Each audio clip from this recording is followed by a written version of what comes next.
Welcome to Kenton's videos. Enjoy the video. You need the right version and an updated app. Open Excel settings now. Once done, go to File Account to confirm your Office theme options. Make sure Windows theme is set to dark if you prefer automatic syncing, because Excel can follow system settings. If your build lacks themes, update Office from Account Update options. Close Excel to ensure updates or system theme changes take effect before continuing to the next step. This avoids theme conflicts and lost work. You will change Excel's theme directly. Open File Options, General, and locate Office theme. Choose dark gray for a softer look, or black if you want maximum contrast and reduced glare. Once selected, click OK and restart Excel so ribbon, panes, and dialogues update consistently. Make sure to test workbook readability.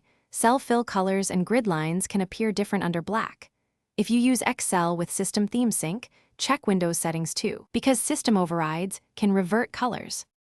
You're almost done. Now tweak workbook-specific colors so content remains readable in dark mode.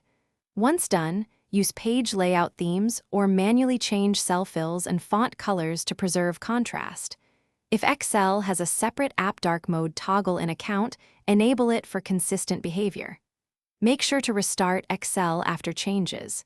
If something looks wrong, clear the Office cache or reset the Office theme. This usually fixes UI glitches quickly and restores expected dark mode behavior. Thanks for watching. Consider subscribing if we helped you.